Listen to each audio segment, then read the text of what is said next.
요한계시록 9장 일곱 나팔의 재앙 두 번째 소제목입니다. 일곱 나팔의 심판 중 다섯째 나팔의 재앙 9장 1절에서 12절 말씀. 다섯째 천사가 나팔이 불자 하늘에서 땅으로 떨어진 별 하나가 보였습니다. 그런데 그 별은 무저갱의 열쇠를 받아서 갖고 있었습니다. 그 별이 받은 열쇠로 무저갱을 열자 거대한 용광로에서 내뿜는 연기 같은 것들이 확 치솟아 올랐습니다. 그래서 태양과 하늘 전체가 무저갱에서 치솟아 오른 연기 때문에 온통 컴컴해졌습니다. 내용.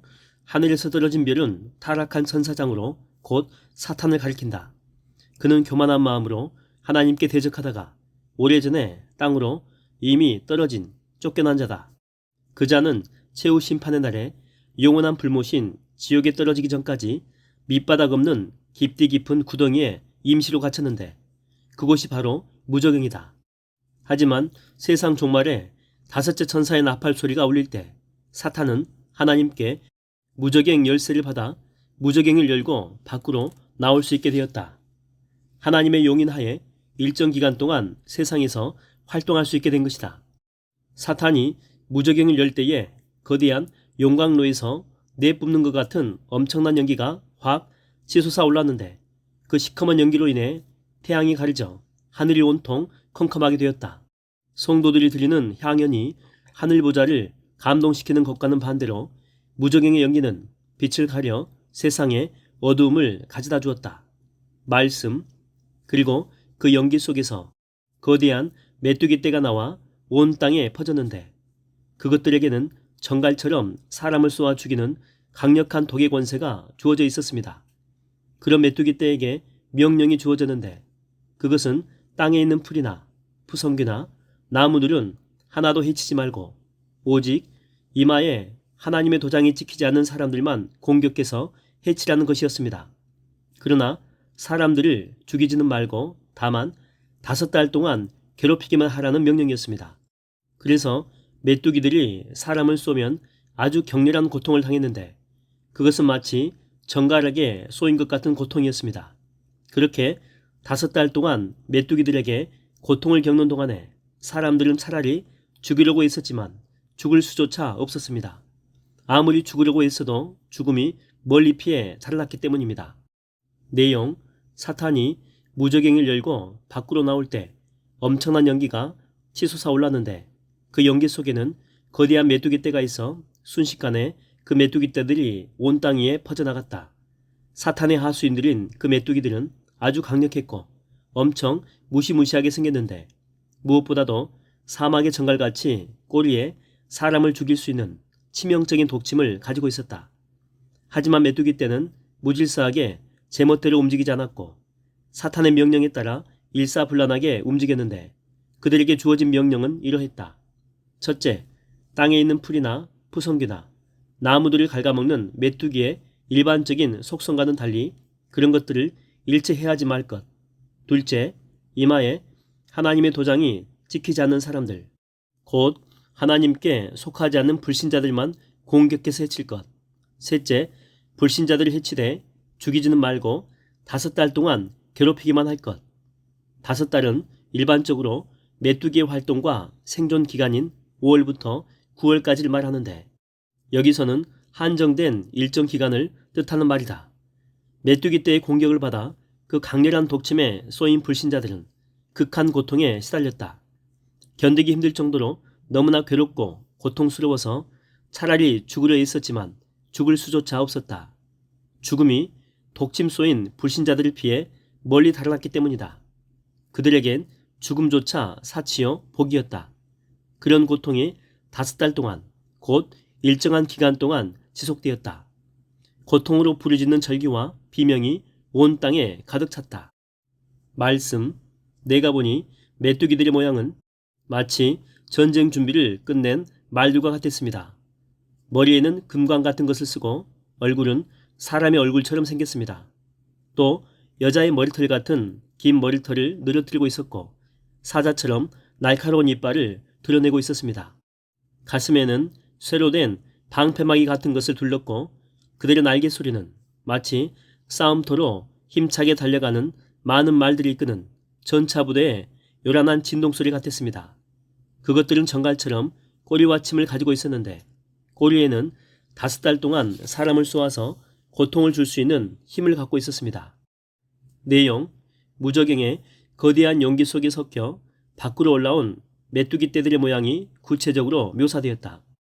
한마디로 몸서리칠 정도로 무시무시하게 생겼다.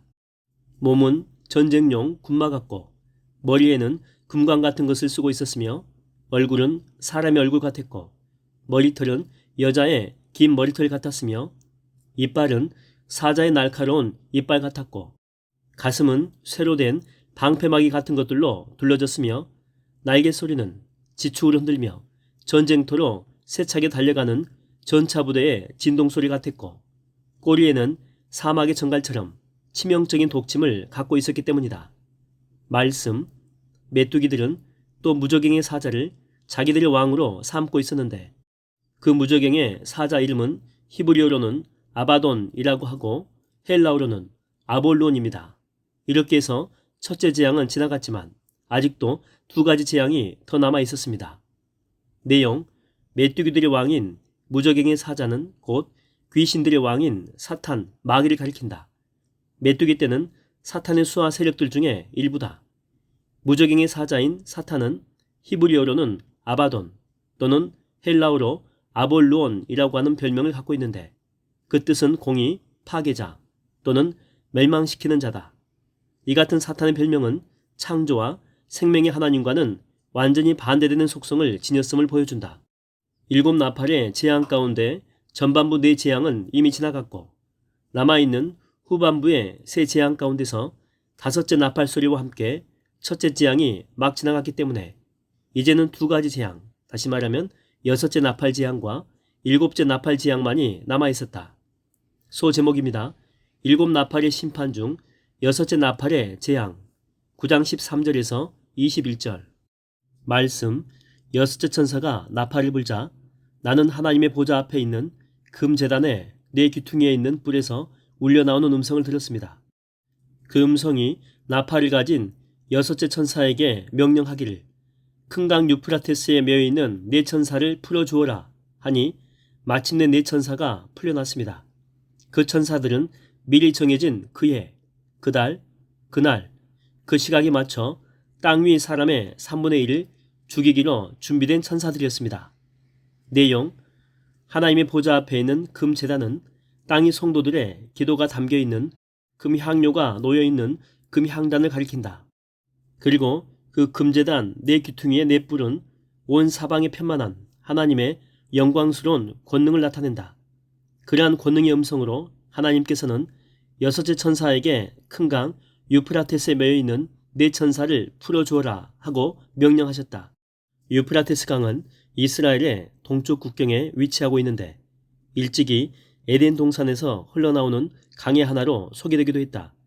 구약 성경에서는 종종 하나님의 심판의 도구로 사용된 강대국들을 가리켜 유브라데 또 유프라테스로 표현하기도 했다. 본문에서는 재앙의 진원지로 언급된다. 유프라테스 강 너머에는 바빌로니아나 아시리아 같은 이스라엘의 강력한 대적들이 있었다. 따라서 하나님의 명령은 그런 강력하고 파괴적인 군대를 풀어주어 마음껏 활동할 수 있도록 해줄 것이라는 의미다. 즉 하나님께서 세상 종말의 심판을 수행하기 위해 정한 시간에 그런 파괴적인 강력한 군대를 일으켜 땅에 큰 전쟁이 일어나도록 허락하신다는 뜻이다. 그래서 땅 위 사람의 3분의 1, 전부는 아니지만 아주 엄청난 수요, 그 3분의 1이 그 군대가 일으킨 전쟁으로 죽임을 당하게 될 것이었다. 이렇게 볼 때에 4 천사의 개념은 사방의 군대를 나타내는 말이다. 말씀, 나는 또 그 4 천사들이 이끄는 기마병의 수요가 무려 2억이나 될 정도로 엄청나게 큰 군단이라는 말을 들었습니다. 계속해서 나는 환상 가운데서 수많은 말들과 그 위에 타고 있는 기마병들을 보았는데 그들은 모두 타는 듯한 붉은빛과 자줏빛과 황금빛 나는 흉배를 들고 있었습니다. 또 그들이 타고 있는 말들의 머리는 사자 머리처럼 생겼는데 그 말들의 입에서는 불과 연기와 유황이 세차게 뿜어져 나오고 있었습니다. 이와 같이 말들의 입에서 뿜어져 나오는 무시무시한 세 가지 재앙, 곧 불과 연기와 유황으로 말미암아 온 인류의 3분의 1이 죽임을 당했습니다. 내용: 세상 종말의 심판 때에 땅 위에 전쟁을 일으켜 사람의 3분의 1을 살육할 네 천사들이 이끄는 강력하고 파괴적인 군대의 모습이 묘사되었다. 그들이 이끄는 기마병의 수요는 무려 2억인데 이 말은 정확히 2억을 가리키는 말이 아니고 셀 수 없을 만큼 엄청난 수요란 뜻이다. 기마병들의 모습은 가공할 만했다. 모두가 가슴마기를 들고 있었는데 그 가슴마기, 흉배는 불타는 듯한 붉은빛, 자줏빛, 황금빛을 발하고 있었다. 게다가 기마병들이 타고 있는 말들의 모습은 더욱 무시무시했다. 머리는 갈기가 휘날리는 사자머리 같았고 입에서는 불과 연기와 유황이 세차게 뿜어져 나왔다. 기마병들은 말에서 뿜어져 나오는 이 같은 불과 연기와 유황, 곧 연기와 함께 강력하게 내뿜는 거센 유황불로 땅 위의 사람들 중에 3분의 1을 마구 살육했던 것이다. 그야말로 땅 위에는 거대한 전쟁에 뒤따르는 파괴와 살육의 피비린내가 진동하고 있었다. 말씀, 그 말들의 힘은 그들의 입뿐만 아니라 꼬리에도 있었는데 꼬리는 뱀같이 생겼지만 특이하게도 그 꼬리에 머리가 달려 있어서 그곳으로서 사람들을 마구 해쳤습니다. 그런데 이 재앙에서 죽지 않고 살아남은 자들은 자기 손으로 저지른 죄들을 여전히 회개하지 않았습니다. 그들은 도리어 각종 귀신들을 섬기거나 또는 금이나 은이나 동이나 돌이나 나무 등으로 만든 것들, 곧 보거나 듣거나 걷지도 못하는 우상들에게 경배했습니다. 이처럼 그들은 자신들의 죄악들, 곧 살인과 점치는 일과 음행과 도둑질 등에 대해서 회개하지 않았습니다. 내용: 네 천사가 이끄는 2억의 기마병들이 각각 타고 있는 말들은 입에서 연기와 함께 유황불을 내뿜어 사람들을 죽이기도 했지만 뱀처럼 생긴 꼬리에도 강력한 힘을 지니고 있었다. 그런데 아주 특이하게도 그 꼬리에 머리가 달려있어 머리 달린 꼬리로서 또한 사람들을 마구 살육했다.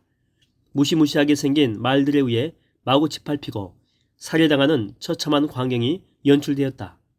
피비린내 풍기는 죽음의 절규가 온 땅에 가득 찼다. 그런데 이해할 수 없는 현상은 하나님의 심판이 이처럼 두렵고 엄혹한데도 그 심판에서 아직 죽지 않고 살아남은 자들은 자신들이 지은 죄들, 예를 들면 살인, 점술, 음행, 도둑질 등 이런 죄들을 회개하기는커녕 도리어 하나님을 거슬려 귀신들을 섬기거나 금은동이나 목석으로 만든 우상들에게 경배하는 패역한 작태를 연출한다는 것이다. 대체 왜 그런 것일까? 출애굽 때에 하나님께서는 이집트 땅에 10가지 무서운 재앙을 내리셨지만 이집트 왕은 끝내 회개하지 않고 더욱 마음을 강팍하게 다졌다. 이처럼 큰 재앙은 사람의 속성을 더욱 강화시키는 경향이 있다. 만일 어떤 사람이 하나님을 경외하는 마음을 가졌다면 재앙은 그 사람으로 하여금 더욱 하나님을 경외하게 만든다. 반면에 만일 어떤 사람이 하나님을 무시하고 거역하는 속성을 지녔다면 재앙은 그로 하여금 더욱 그러한 반항적인 속성을 두드러지게 만든다.